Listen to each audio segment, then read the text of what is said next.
Well, today my neighbor asked me to look at his Briggs & Stratton electric pressure washer, 1800 psi, 4 GPM, which is really a high GPM number for such a small electric powered machine. Model number 020601-00. And it's sad that this is a fairly nice looking little machine with a nice adjustable power head on it, so you don't have to switch heads back and forth when you're using it. As you can see, it's all in pieces here and in the back of my truck because some simple thing. Oh, the wheels just pop off so you can get the cover plates off on it. It's really not hard to take apart.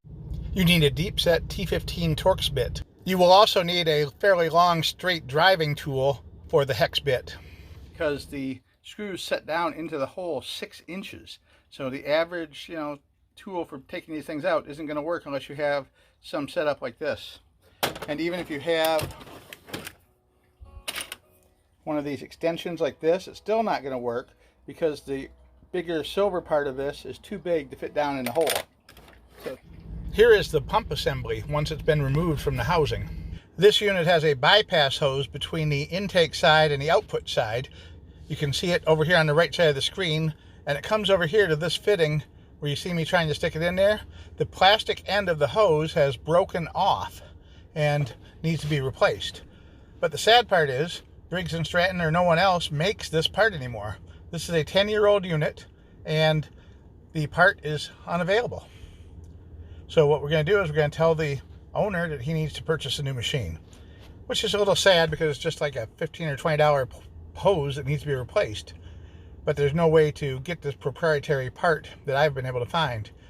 On the other hand, he's had this machine for 10 years, and it was under $200 when he purchased it, I believe. So that's about 20 bucks a year to have access to that pressure washer. It's really not that bad, and you can still buy new ones comparable to this for right around $200. So my recommendation is to avoid the lower end electric pressure washers if you can all help it.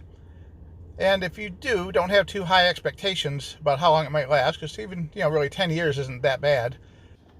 I would also avoid the Briggs & Stratton brand because they seem to be pretty poor in their support of their products down the road. Thanks for watching. Have a great day, and bye for now.